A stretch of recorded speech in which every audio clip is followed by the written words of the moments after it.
Nag-react si Ann Curtis sa caption ng larawan ni Kim Chu.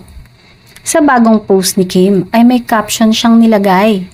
I'm your type, I'm the vibe, fantasize, stay the night. Every night, I can keep all your secrets in my pocket locket.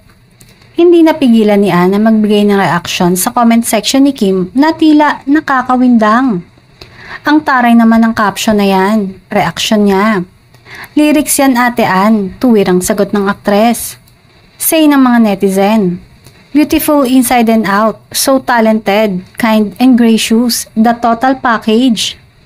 Say nga ng iba, ay isa nga si Ann sa may alam kung bakit blooming and happy ngayon ang aktres.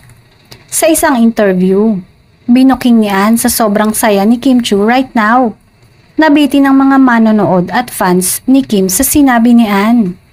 Pero feeling ng madlang kapuso, may bago ng inspirasyon ngayon si Kim at ang hula ng karamihan.